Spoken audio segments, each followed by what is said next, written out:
Assalamu Walaikum. Hello friends, how are you? Welcome back to my another video. In this video, I am going to show you how to change text outline color in Adobe InDesign. Let's get started. At first, you have to open your Adobe InDesign software. Then open your document. Now you can see here are my document. Now I change this text outline color.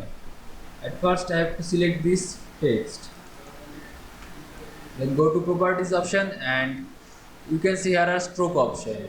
Now I increase my stroke 2pt. Now I change the stroke color. Go to stroke option and go the color option.